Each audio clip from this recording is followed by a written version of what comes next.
Good morning. My name is Ben Robbins, and I am glad to be your minister. It's very good to be with you. The world is full of wonderful things, astonishing things, but also some daunting challenges. Universalism is sometimes described as the belief that there is always hope. Hope always exists in abundance. There's always new hope. And Unitarians have long felt confident in human nature, that whatever situation we are in, there will be a way. So as we strive for a world of justice, equity, compassion, I'm very glad to be on this journey with you. Thank you to our volunteers and staff who make our Sunday services possible. Special thanks today to our service assistant, Margaret Galbraith. We have Carol Westell on keys, Riley Friesen on tech. Thank you so much. And thank you to those who came to yesterday's brunch. Whether to eat or to cook, it was good to be with you. Please see the announcements in the order of service, and note that we have a babysitter on Sunday mornings. Jenna is actually on vacation today, but otherwise she's with us. Thank you, Mary Frances, for hooking us up with Jenna. So kids are very welcome to be here and hang out with Jenna. And if you are new or we haven't met, I would love to say hi after service. And now Margaret will do our land climate acknowledgement.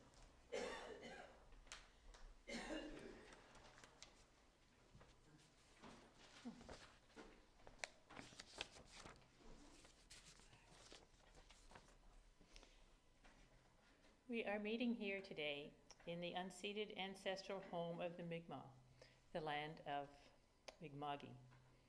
Those of us who have come to this world during our own lifetimes, or our ancestors generations before, share it with the original peoples, the Mi'kmaq, who have been living here for many, many generations. We have only recently recognized that this land has never been signed away by the original indigenous people, so that we are in fact all treaty people and subject to the terms of those long ago documents. In today's terms, this means a sharing of the land and the natural resources.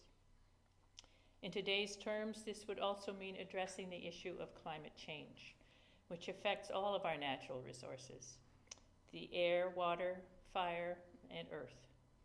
We need air to breathe, we need water to drink, the fire of the sun for energy, and the earth to live on and grow food. By the actions of most of us for the last 70 years, we have polluted the air, contaminated the water, misused the energy, built on much of the earth, to the extent that we have to change our ways drastically. So what are we doing about it? Over the last few weeks, I've heard of yet another group working to make changes: Seniors for Climate Change, which could have considerable effect. As they put it, there are 10 million seniors in this country, including several in this room. And they have expertise, experience, and energy when it's important. And many of us have money. Politicians listen to people who donate to them and vote for them, and most seniors are committed to voting in this country. There'll be a Seniors for Climate event right across Canada, actually, on October the 1st, which here actually is going to be held on October the 2nd, since October the 1st is our Treaty Day. And more details will follow about that. So check them out, especially if you're a senior.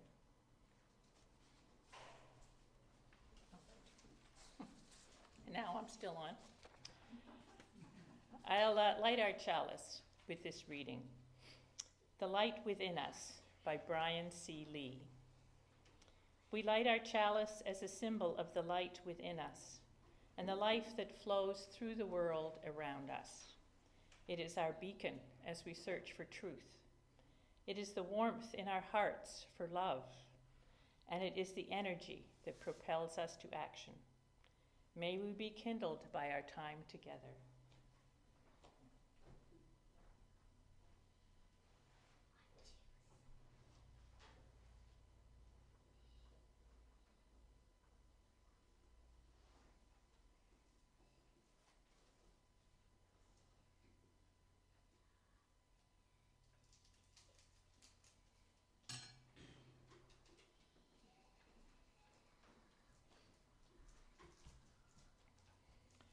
and our opening hymn this morning, number 1000 in the Teal Hymn Book, Morning Has Come.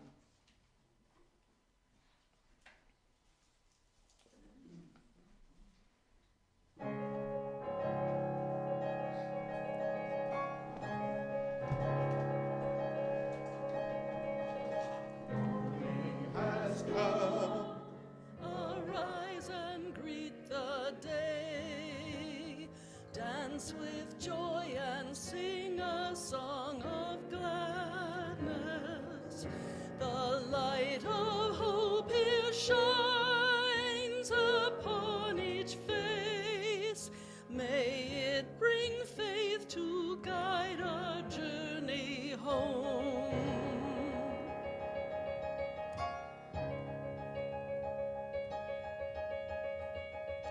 A new day dawns, once more the gift is given. Wonder fills this moment shared together. The light of peace here shines upon each face. May faith bring faith to guide our journey home.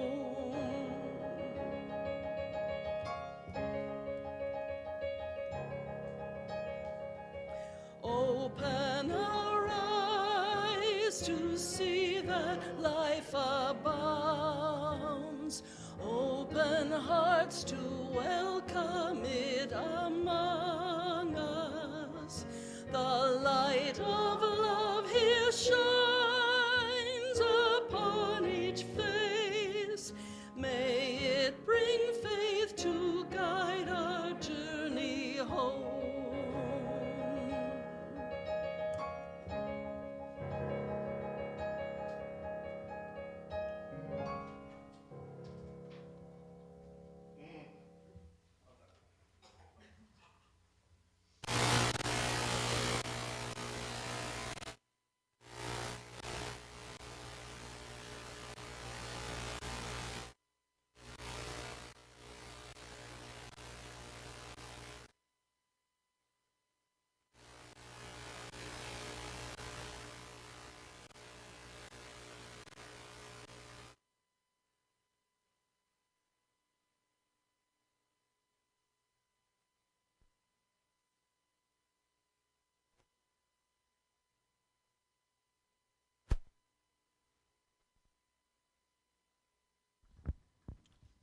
Okay, let's do this.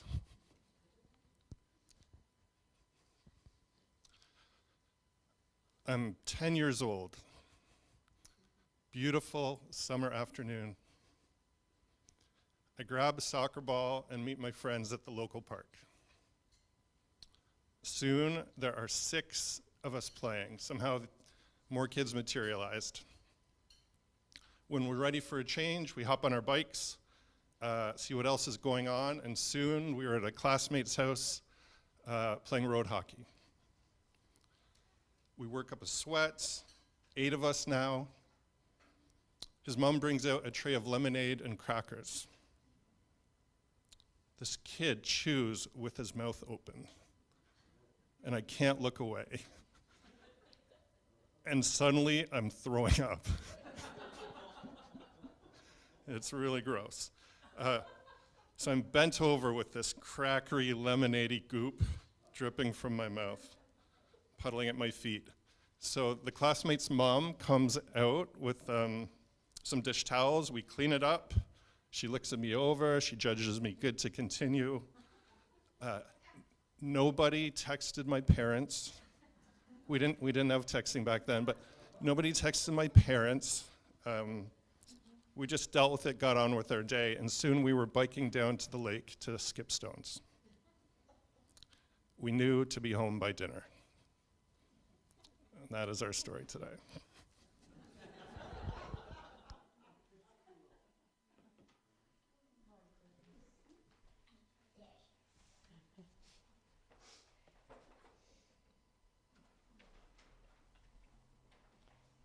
And now we take the time in our service to reflect on our joys, or our sorrows, or complex truths. a time set apart to honor the sorrows and the joys that you, the members and friends of this congregation, are living, and to acknowledge the mutual support of our community. I will drop in a stone here for all those who are with us or in our thoughts, who are struggling mentally, physically, financially, emotionally. Can you hear me? Yes. And I've also put one in for all the joys that are in the room and online. The big joys that come along only infrequently, and the little joys that we are blessed by every day, if we're able to see them. I think that was a joy. Thank you. That Ben shared with us today. Story of the old days. If you wish to share a joy or sorrow or complex truth, please come forward to drop a stone in our well. You may speak your thoughts or come silently. I have a mic right here. Can you use the mic? People on Zoom are unable to hear it. Okay.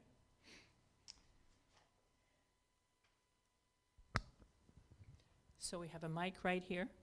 So if anyone wants to come forward and share a joy or a sorrow, drop a stone in our well, please do.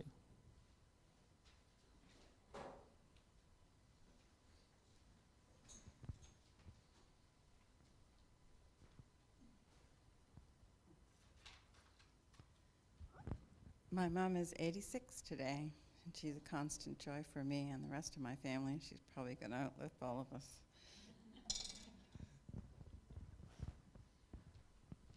Is she still horseback riding, Pam? No, she gave that up during COVID, and Oh. was afraid to go back. You know, how she get sort of stiff out, but she's still doing pottery effectively. You probably didn't hear that. Pam's mother has given up horseback riding, but she's still doing pottery.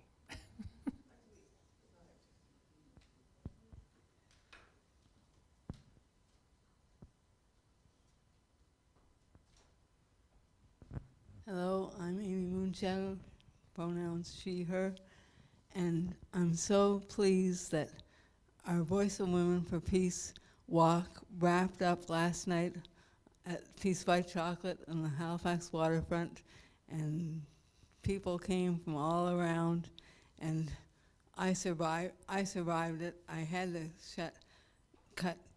shut my walk down 2 days before the actual arrival in Halifax because I tested positive for COVID, but then I tested negative again 3 times, so I think I'm okay.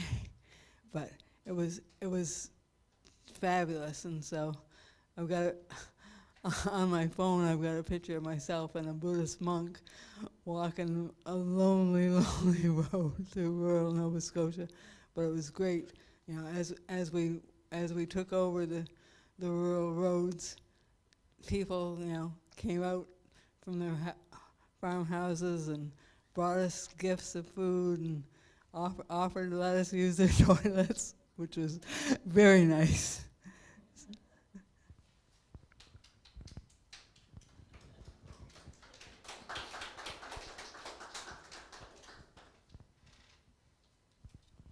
I'll put in a stone for you, Amy. A big one. That was an effort.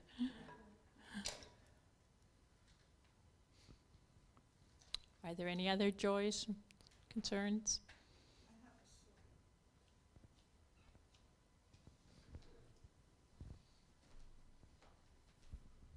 Good morning. I'm new here. My name is Shirley.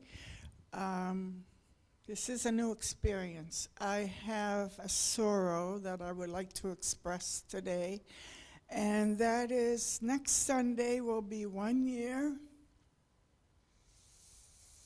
since I lost my hero, who was my father. And I don't know how to deal with it because this has never happened before. And I ask you all to pray.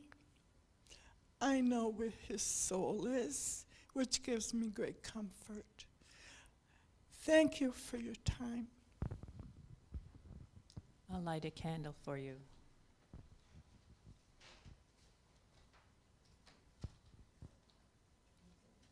Oops, I'll put in a stone.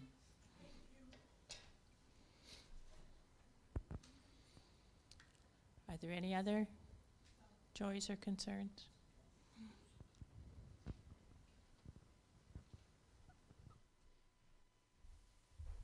I will put in one last stone for those thoughts that are not shared out loud today, but that we all acknowledge are in our hearts. This is what keeps us the fabric of community.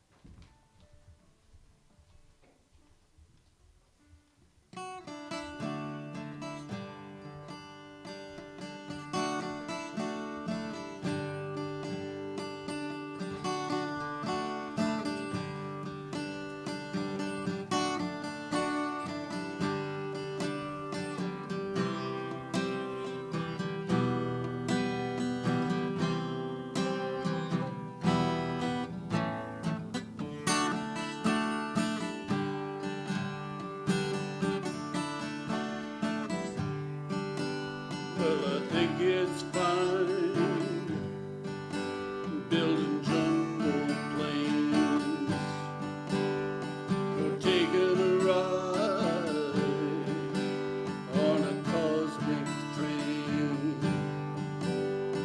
Switch on summer from a slot machine. Yes, get what you want if you want. 'Cause you can get anything. I know we have come a long way. We're changing day to day. But tell me, where do the children play?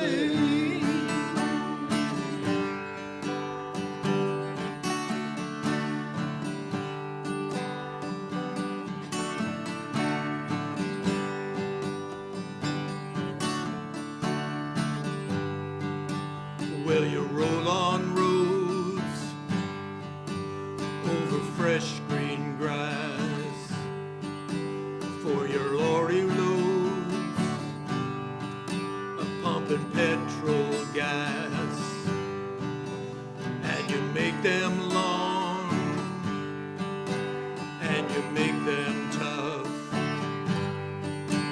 but they just go on and on, and it seems you can't get off. I know we come a long way. We're changing day to day. But tell me, where do the children play?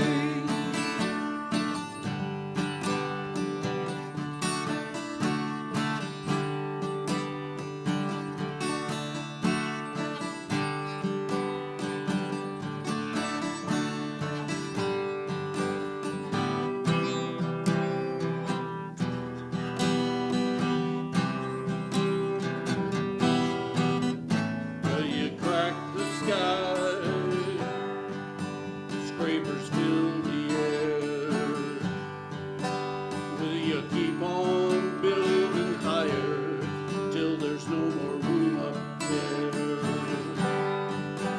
Will you make us laugh? Will you make us cry? Will you tell us when to live? Will you tell us when to die?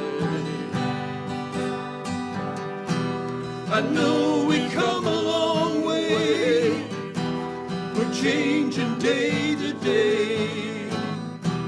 But tell us, where do the children play?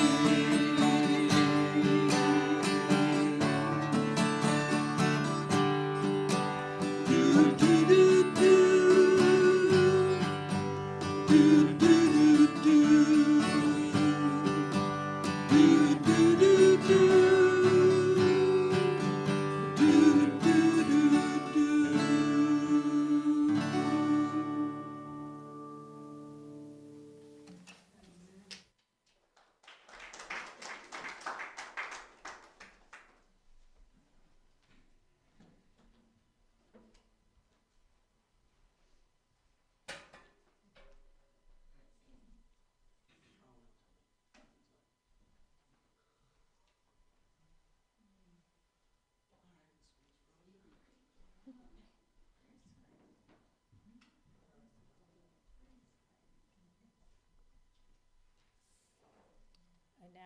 offering.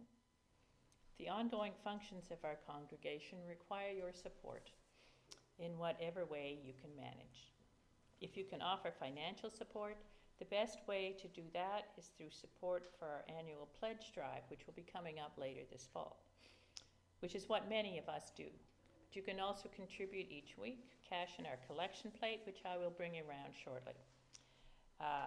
There are envelopes in there to use if you want credit for your donation, or you can send your contribution to treasurer@uuch.ca.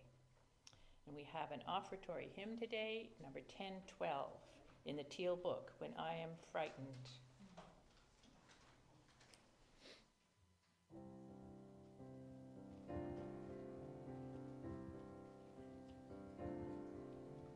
When I am frightened, will you reassure me? When I am burdened, will you be my hand? Will you be strong for me? Sing to me quietly. Will you share some of your stories with me? If you will show me compassion, then I may learn to care as you do. Then I may learn to care. When I am angry, will you still embrace me? When I am thoughtless, will you understand?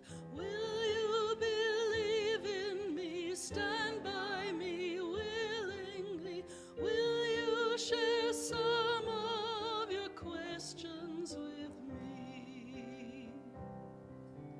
If you will show me acceptance, then I may learn to give as you do. Then I may learn to give. When I am troubled, will you listen to me? When I am lonely, will you be my friend? Will you be there for me? Comfort me quietly. Will you share some of your feelings with me? If you will show me commitment, then I may learn to love as you do. Then I may learn to love.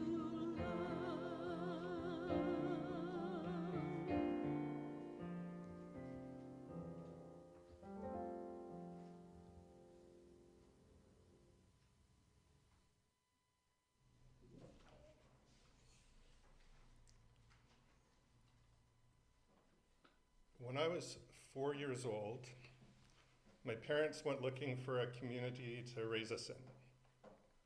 So they visited churches and the like, and they chose a Unitarian congregation because the people were friendly. It was clearly the friendliest place.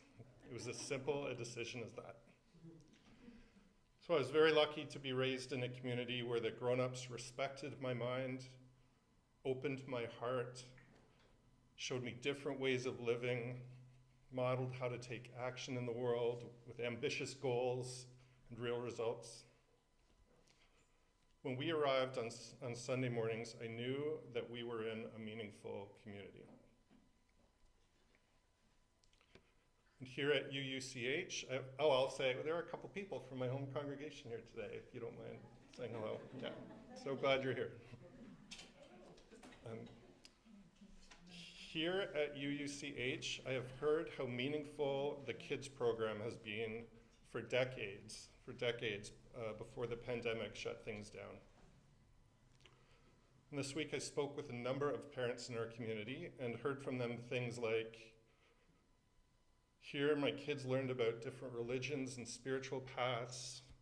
They became kinder and more generous. Their questions were welcome here. They could come to know who they are. So this is a place where we have meaningful connection and meaningful exploration. This is a good place to raise kids. But raising kids can be so hard. So hard. The socioeconomic situation isn't helping. A lot of people are delaying kids because they can't afford it. A lot of people are limiting the size of their family because it'd be too extensive to add an extension to their house. Yeah. So a lot of people are finding other meaningful ways to live besides having kids. So the fertility rate is way, way down across Canada and many parts of the world. And let's actually take a look at the global situation. So Riley, would you please share the slide showing the map? So there it is. So here's a map of the world. Roughly speaking, red means the fertility rate is above replacement, so population going up, like long-term trajectory. And blue means the fertility rate is below replacement. So you'll notice Canada is fairly dark blue. That means well below replacement. We are lucky that we can welcome people from abroad, so our population is still rising, but the pattern is that the countries with higher fertility rates are also decreasing too, so we can't depend on that forever. And I'll add, I'm not suggesting anyone should have more kids. I'm in no way pressuring or second guessing. I'm simply noticing that a lot of people are not having kids, and I'm asking why. So for me and Tanya, actually, we decided to wait till we were done school because we both went back to school. And then when we were ready, it didn't work out.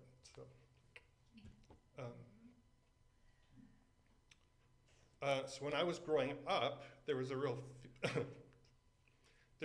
fear that world population was growing exponentially. But now I'm talking about a crisis of low fertility.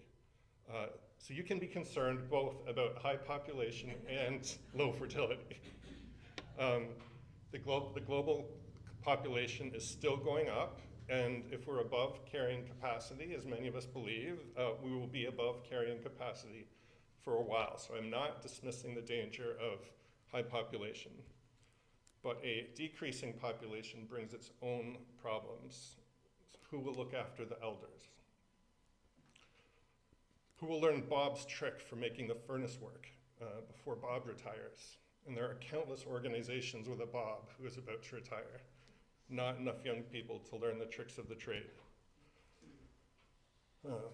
So a decreasing fertility rate creates some problems.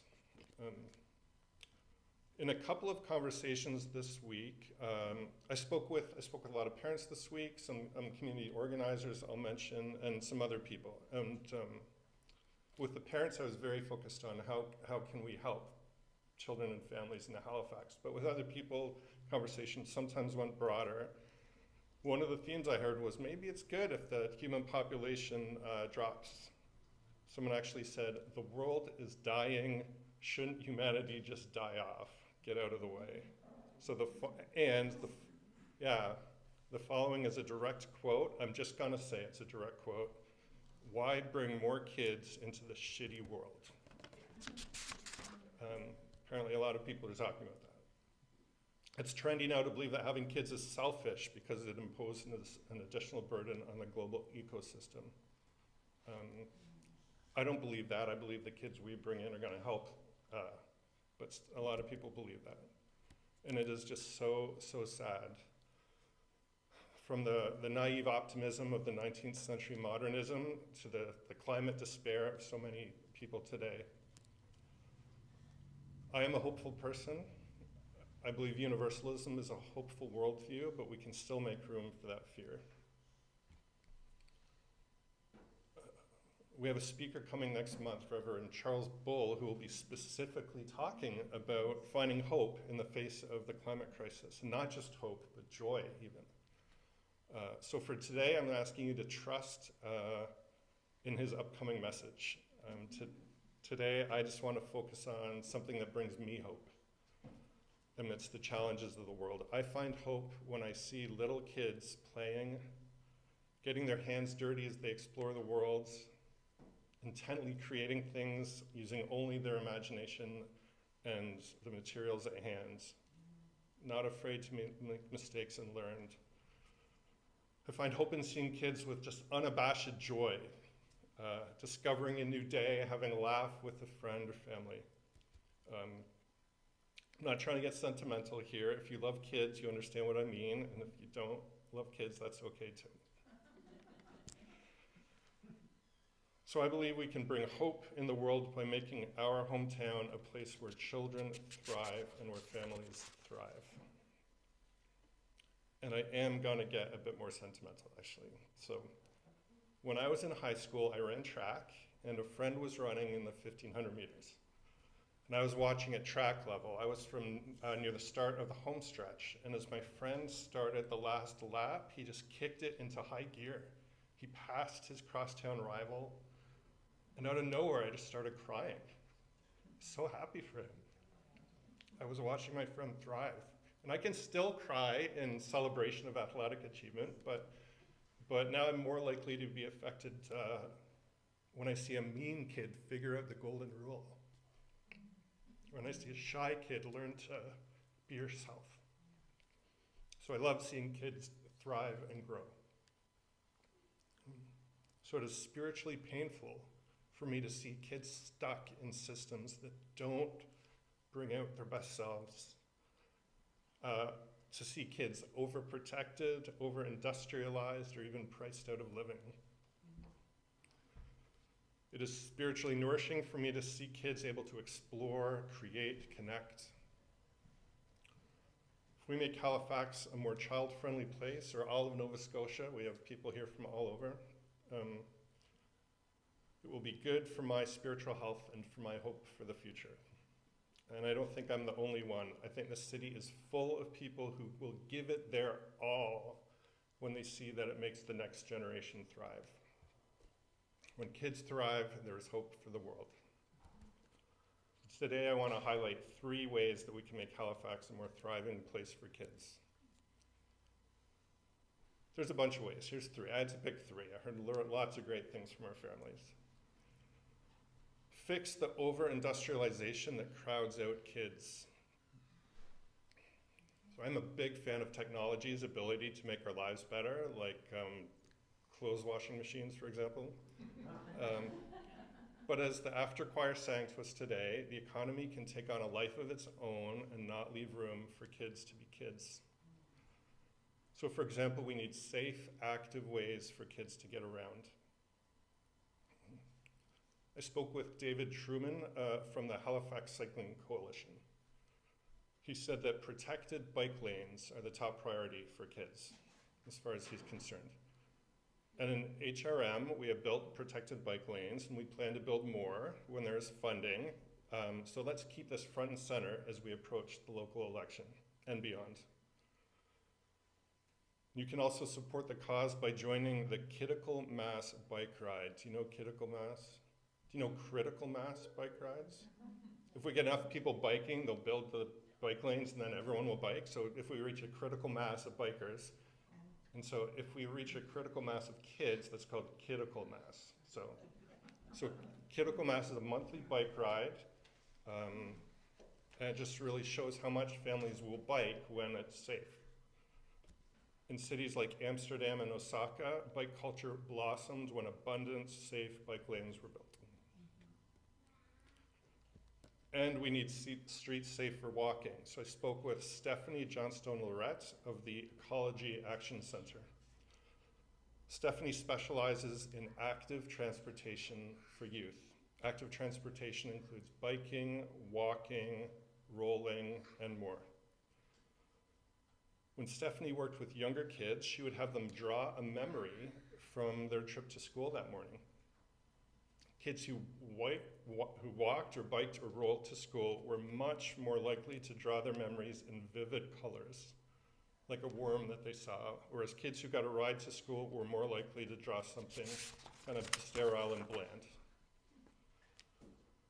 So we need streets safe enough for kids so that they are connected to the world. Apparently the city's Safe Streets program has done some good experiments, so let's keep them going. David from the Cycling Coalition says if you have to drive your kid to school, drop them off a 10-minute walk away. So they get some exercise and they don't have the danger of all the cars near the school. Okay. If you get anxious imagining kids walking around town, my second theme is fixing overprotection. We are overprotecting our kids from risk and often from the wrong risks. Where I used to live, there was a daycare chain where if a kid scraped her knee, a staff person got in trouble. It is okay to scrape your knee. One of our parents, Martha Wilson, told me that when her daughter was 11, Martha read an article called The Overprotected Kid by Hannah Rosen. And the subtitle was, "A preoccupation with safety has stripped childhood of independence, risk-taking, and discovery without making it safer." It advised 5 or 6 experiences to give your kid to make them comfortable navigating the city. Things like find your own way to the library or make your way through a crowded square. The fears we have are often not borne out by statistics. Mary Frances has a friend who was concerned that she'd get in legal trouble if she let her kid walk somewhere alone. So she should not have to face that legal concern. Overprotecting kids is dangerous. You know your own kid the best. And the third area I want to highlight is housing. We need abundant housing so that as families grow, their housing situation can grow with them, if they even have a house. Our current development plan, combined with a low fertility rate, means that most families can't do what many of us did as kids. Go outside and easily find a group of kids to play with. So too many families now depend on play dates, prearranged and requiring transportation. Angela, by the way, children's noises are welcome and appreciated here. Angela told me how great it was to meet Tracy here at UUCH and find out they lived in the same neighborhood. So an easy local connection for their kids. Also, parents today are busy. Many of us are busy. Parents are busy. If you have a trusting relationship with the parents of a little kid, offer to watch their kid for an hour. It would mean the world to them. Don't wait to be asked, just make the offer. I want to grow a thriving kids program here organically by encouraging you to help the families you already know who know you. If we are a community of people who know how to support families, it will be obvious to any family who walks through the door. So help the families you know to make a difference immediately, and help make Halifax a place where kids can actively get around, where they can take appropriate risks, and where their family can afford to live. May we continue to be a community that helps life flourish.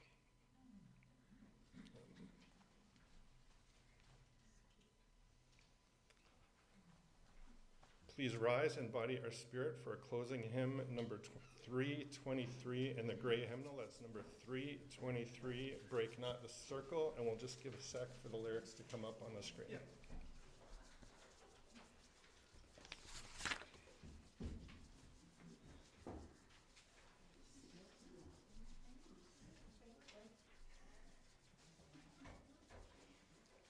Good.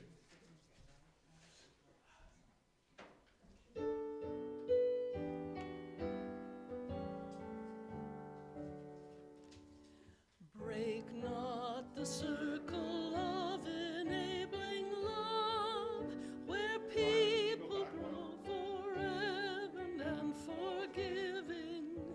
Break not the circle, make it wider still, till it includes, embraces all the living. Come wonder at this love that comes through to life, where words of freedom are with humor spoken,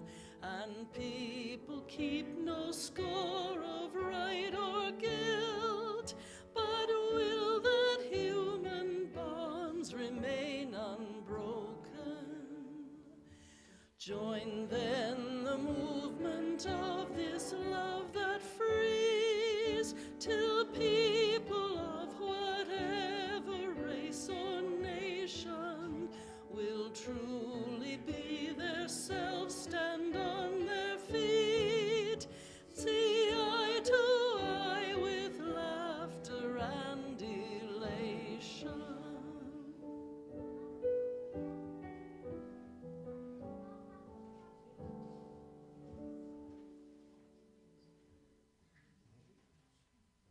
Come wonder at this love that comes to life.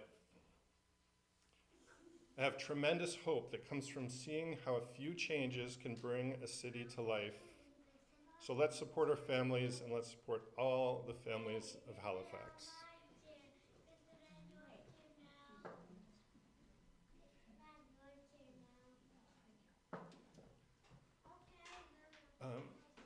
Noticing the time, I was thinking if there was time, we would pass the microphone. So could I get an experienced person's opinion? Should we let people go for coffee, but if you want to stay and hear some thoughts, you're welcome to. So that's the invitation. You're welcome to stay and we'll pass the mic around.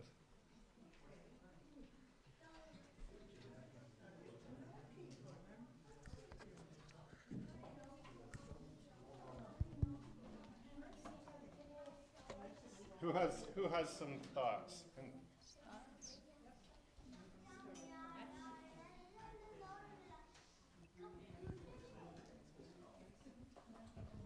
I'm thinking that we're coming up to a municipal election, and so Halifax does have a parks and recreation department, but there are, some of them are been neglected for a while and whatever, and so, get your elected, the person that wants to be elected, if you've got a park or a place that could be a park in your neighborhood, get them to enhance it.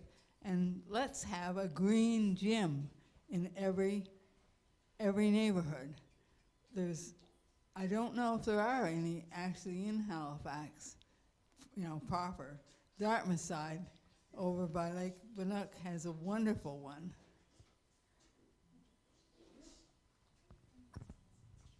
Margaret, am I? Exercise machines in the park in Bedford by the waterfront.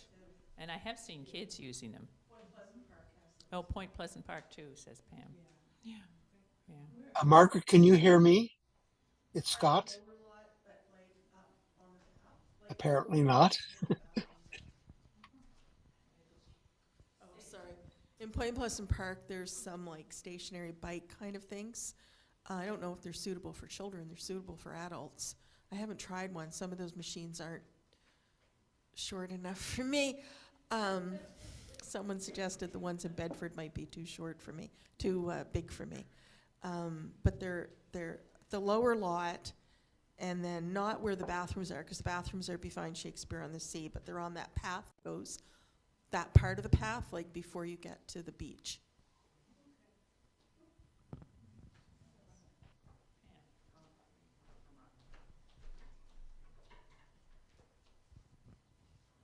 Well, they made a new playground at the Albert Lake Trail, and my grandson, along with my husband, learned how to hang off monkey bars, and it brought me great joy. So, I think if you emphasize getting out there, that it's still possible to do. Scott online. Go ahead, Scott.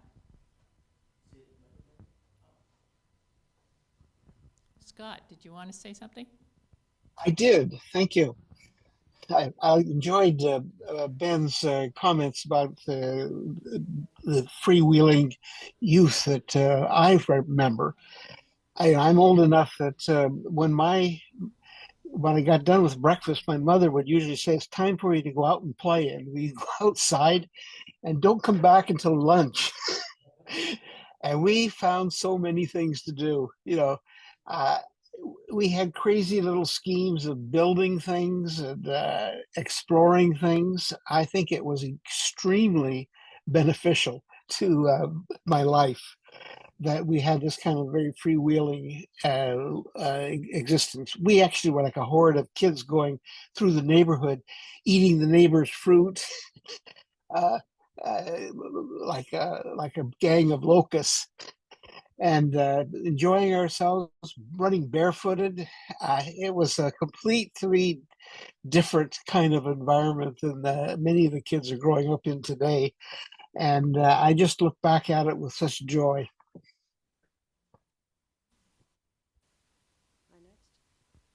Speaking of bikes, my husband volunteers for this organization called Bike Again, and I think it's through the Ecology Action Center. And they fix up bikes for kids who can't afford bikes. The bikes usually are stolen bikes that were unclaimed or donated by the police department, or bikes that kids no longer use and they get donated. Anyway, this group fixes them up and gives them to kids who need them, who can't afford them, along with a helmet and a lock and a light. So it's a great service.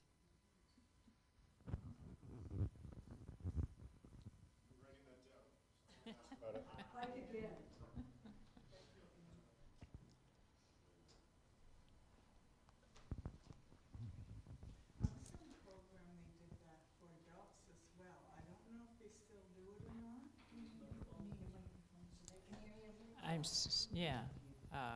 We have somebody else who's going to speak right here, and then I'll come back. Somewhat unrelated, I just want to say thank you so much, Ben. That's a topic that I don't know that we talk about too much in groups that are mainly adults. And as someone who's in her early 30s, it is kind of wild to reflect on, where my mother would have been in her early 30s and where her mother would have been in her early 30s as someone without kids. However, there are so many factors, and I think a big one we need to discuss, of course, is capitalism. That drive to move forward and always be producing and to always be busy, I think is a real factor when folks are choosing not to have kids, because you do have to kind of stop and be patient and be bored and get outside there in the parks. And folks without kids aren't even really thinking about this stuff. So the less people having kids, the less people are even considering where the children are playing, the less places we have for them to play. So I just really appreciate you, drawing our attention to that.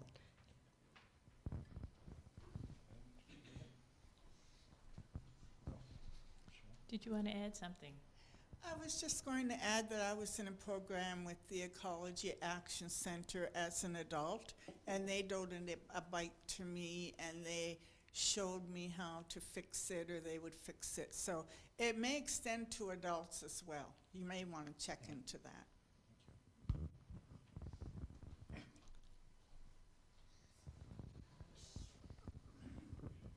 A lot of people can't see the changes in their neighborhoods because change is so gradual that they don't really think about it.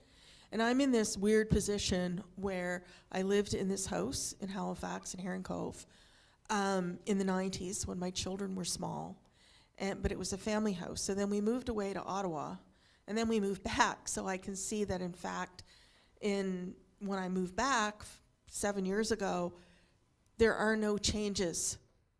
So there are still the only 2 playgrounds that are anywhere close to my house are not within walking distance for most adults, let alone children. And even if children could walk that far, they can't because it's not safe because there's no sidewalks. And I see a city that has not changed in the time that I was away. And I didn't like a lot about Ottawa, but we lived in a small, like a subdivision. And in that subdivision, we didn't have to worry about traffic. And my kids could walk from our house to 2 playgrounds and to a library branch. And we let them go by themselves when they were 8 because they didn't have to cross a busy street and worry about traffic and then when they were teenagers, we let them go, further afield. But that's I think a big deal for most people in Halifax. I look at where the playgrounds are in Halifax, which are the same playgrounds my kids played at in the 90s. Actually, there's fewer playgrounds now on the peninsula even than there were in the 90s, because there used to be one where the blind school was. but very few people would live where they didn't have to cross one busy street. And people talk about the dangers that aren't real, and people talk a lot about trafficking, like there's traffickers out gonna snatch random 8-year-olds from the sidewalks, which isn't exactly what happens. That's not who you need to be talking to. But the traffic and the dangers of walking around in this city are immense. And if we want the children to be able to play, we need to have places. And I don't know why developers in this city are not required, when they build new subdivisions, to build playgrounds within the subdivisions. Pardon?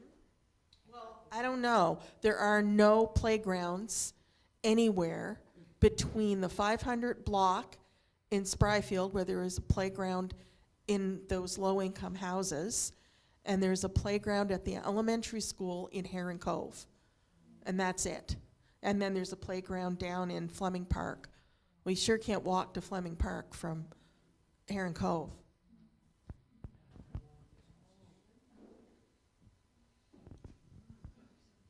Let's do two more and then wrap up. Or rather, let's do two more and then keep the conversation going over coffee.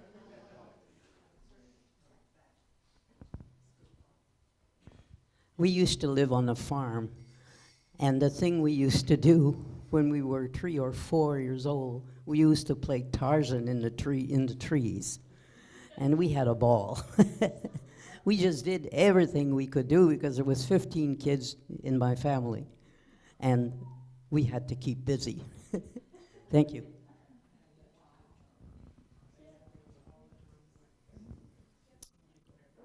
I just wanted to say a couple things. I think for us, we live in North End Halifax, and we're pretty fortunate to have 4 playgrounds near us. So, you know, I think we do a pretty good job of biking to playgrounds and getting out and about. But one of the big things that is an issue for young families right now is accessing childcare.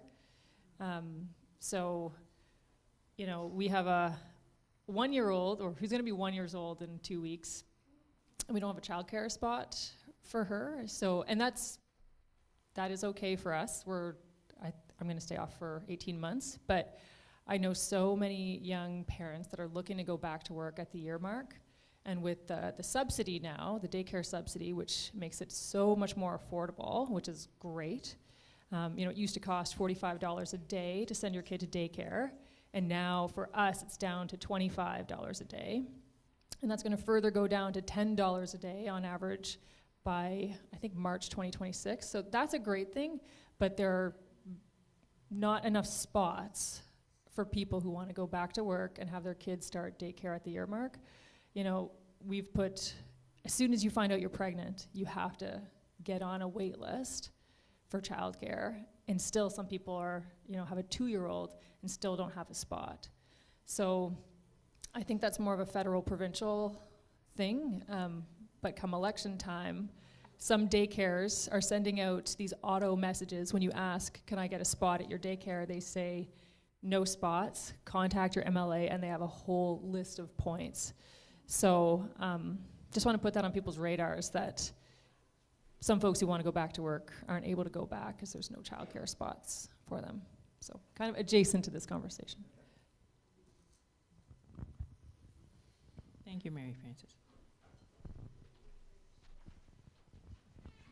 Thanks so much, everyone. Wonderful to hear the variety of points of view and the energy for helping kids and families. All right, let's keep this going over coffee.